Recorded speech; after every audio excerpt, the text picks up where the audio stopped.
Mga ka-erts, mainit-init na naman na usapan ang kumakalat ngayon sa social media. Maraming netizens ang nagulat matapos lumabas ang balita na imbes daw na sa isang liblib na lugar dinala si VNC, ay sa isang hotel umano ito nakita kasama ang ilang personalidad na konektado sa issue. Pero mga ka-erts, bago ang lahat, gusto nating ipaalala na ang video na ito ay reaksyon lamang base sa mga opinyon, kuro-kuro, at haka-haka ng netizens. Wala po tayong direktang ebidensya o kumpirmasyon tungkol dito kaya huwag natin agad husgahan ang mga taong nadadawat sa usapin.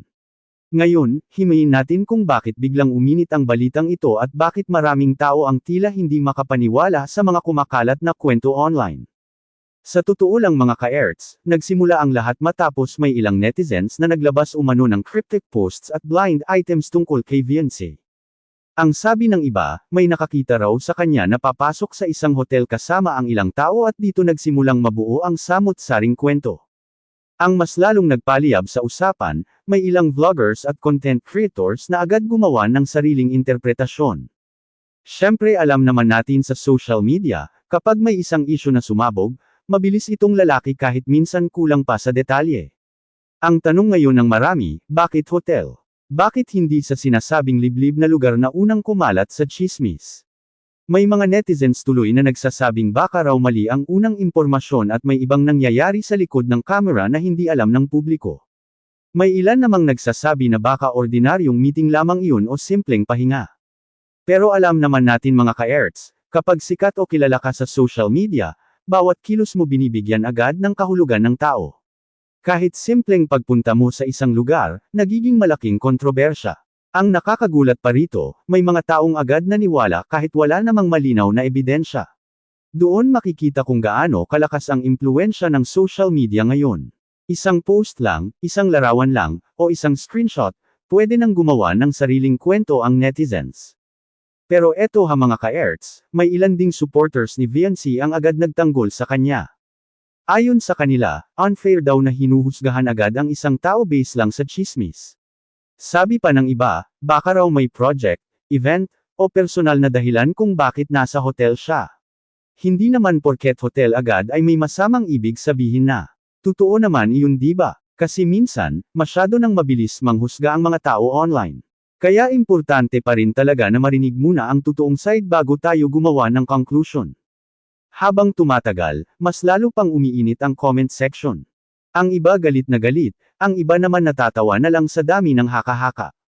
May ilan pang nagsasabing baka ginagamit lang daw ang issue para gumawa ng ingay online at makakuha ng views. Aminin man natin o hindi, maraming issue ngayon sa social media ang lumalaki dahil sa engagement at reactions ng tao. Kapag trending, mas maraming nanunood. Kapag maraming nanunood, mas pinag-uusapan. Kaya minsan mahirap na ring malaman alin ang totoo at alin ang pinalaking kwento lang. At syempre mga ka-erts, hindi mawawala ang mga taong ikinukumpara ito sa mga nakaraang intriga. Sabi ng ilan, parang paulit-ulit na lang daw ang ganitong eksena sa mundo ng social media personalities. Kapag may nakita o napansing kakaiba, agad ginagawan ng kwento. Pero ang pinaka-importante rito, sana huwag nating kalimutan na tao rin ang mga taong involved dito. Nasasaktan din sila, may pamilya rin silang nakakabasa ng comments, at hindi biro ang mabash online lalo na kung hindi pa kumpirmado ang mga paratang. Kaya para sa akin mga ka-erts, mas mabuti pa ring maging maingat tayo sa paniniwala sa mga kumakalat na impormasyon. Hindi porket maraming nag-share ay totoo na agad. Hintayin natin kung may lalabas bang malinaw na paliwanag o statement tungkol dito. Sa ngayon, nananatili itong isang mainit na usapin na puno ng opinyon at haka-haka ng netizens. Pero kayo mga ka-erts, ano ang masasabi nyo rito? Sa tingin nyo ba ay may katotohanan ang balitang ito o isa lang itong pinalaking intriga online? Comment nyo lang sa baba dahil siguradong maraming gustong marinig ang inyong opinyon tungkol sa napakainit na issue na ito. Mga ka-erts, habang lalong umiinit ang issue na ito, marami ring netizens ang nagsisimulang maglabas ng kani-kanilang opinyon tungkol sa posibleng epekto nito kay Idol Eds kung sakaling may katotohanan nga raw ang mga alegasyon na kumakalat online. Pero bago ang lahat mga ka-erts, malinaw nating ipapaalala na ang lahat ng ito ay reaksyon at opinyon lamang ng netizens base sa mga usap-usapan sa social media. Wala pa pong opisyal na kumpirmasyon o matibay na ebidensya na nagpapatunay sa mga paratang kaya mahalagang maging maingat tayo sa pagbibigay ng conclusion. Ngayon, marami ang nagsasabi na delikado raw para kay Idol Eds ang sitwasyon kung sakaling mapatunayan ang mga sinasabi ni Viancy. Bakit? Kasi ayon sa ilang netizens, kapag may lumabas umanong konkretong ebidensya tulad ng screenshots, videos, recordings, o testimonya na magpapatunay sa mga paratang, posible raw itong humantong sa mas mabigat na issue. Kaya marami ngayon ang nakatutok kung may ilalabas bang malinaw na pruweba o mananatili lang ba itong haka-haka sa internet. Ang mas lalong nagpapainit sa usapan, may ilang netizens na nagsasabing kung totoong may nangyaring pagdadala sa isang liblib na lugar, baka raw magkaroon ito ng legal na implikasyon depende sa sitwasyon at sa magiging ebidensya. Kaya naman hati ngayon ang opinyon ng publiko. Ang iba naniniwala agad, habang ang iba naman ay nagsasabing unfair na husgahan si Idol Eds hanggat walang malinaw na katibayan. At totoo naman iyon mga ka-erts, dahil sa panahon ngayon, isang kwento lang online pwedeng sumabog agad kahit hindi pa nabeberipika. May mga supporters naman ni Idol Eds na nagsasabing tila masyado raw pinapalaki ang issue. Ayon sa kanila, maraming content creators at netizens ang agad nagbibigay ng malisyosong interpretasyon kahit kulang pa sa detalye. Sabi pa ng ilan, baka raw may personal na tampuhan lamang o misunderstanding na humantong sa matinding intriga online. Pero syempre, hindi rin natin masisisi ang ibang tao kung bakit sila nag-aalala dahil sensitibo ang ganitong klase ng usapan lalo na kapag may pangalan ng kilalang personalidad ang nadadawat. Sa comment section nga mga ka-erts, makikita mo kung gaano kagrabe ang banggaan ng opinyon.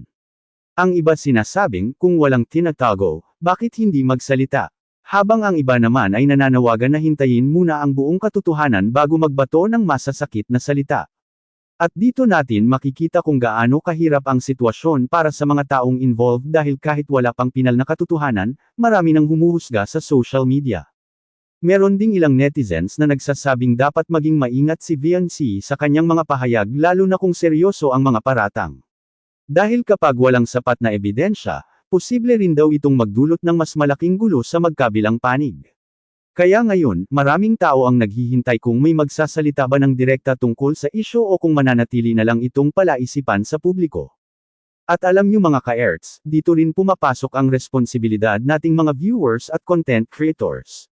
Hindi porket trending ay kailangan agad tayong maniwala o manghusga. Mahalaga pa rin na alamin ang magkabilang panig at respetuhin ang proseso ng katotohanan. Kasi sa social media ngayon, minsan isang maling impormasyon lang, pwede nang makasira ng pangalan at relasyon ng isang tao. Sa ngayon, nananatiling palaisipan sa marami kung ano ba talaga ang totoong nangyari. Totoo nga bang may pagdadala sa liblib na lugar?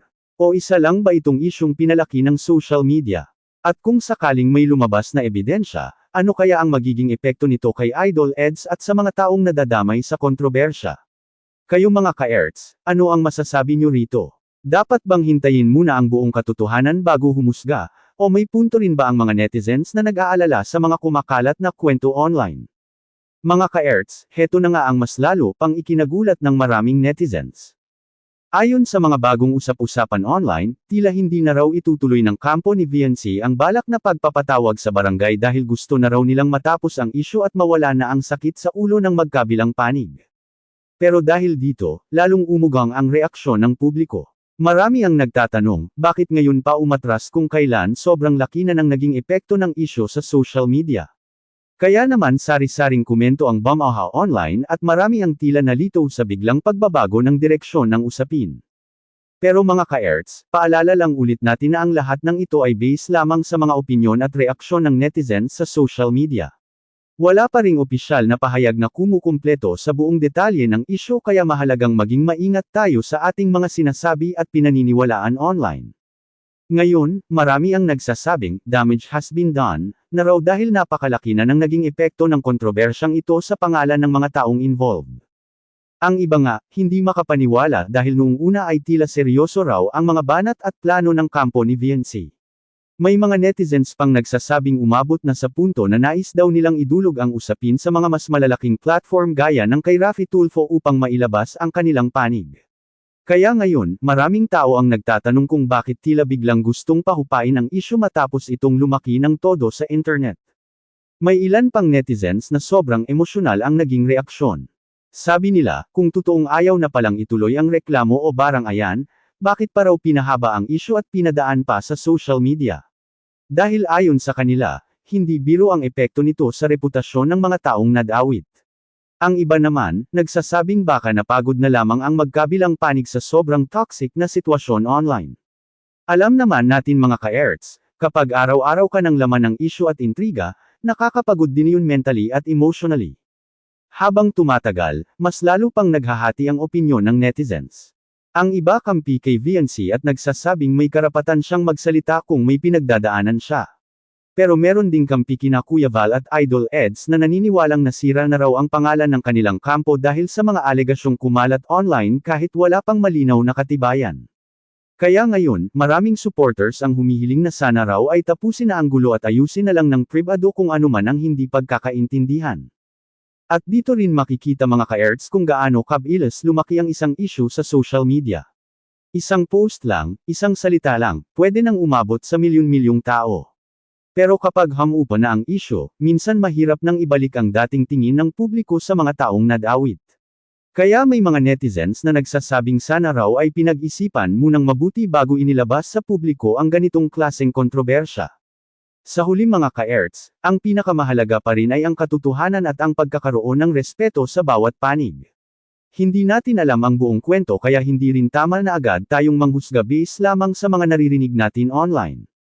Pero isang bagay ang sigurado, sobrang init ng isyu na ito at maraming tao ang talagang nakaabang kung magkakaroon pa ba ng panibagong revelasyon o tuluyan nang matatapos ang kontrobersyang ito.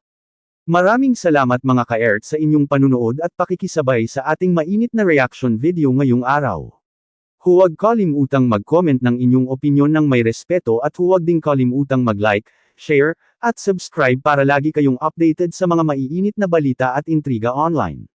Hanggang sa susunod na video mga ka-erts, ingat kayong lahat at God bless.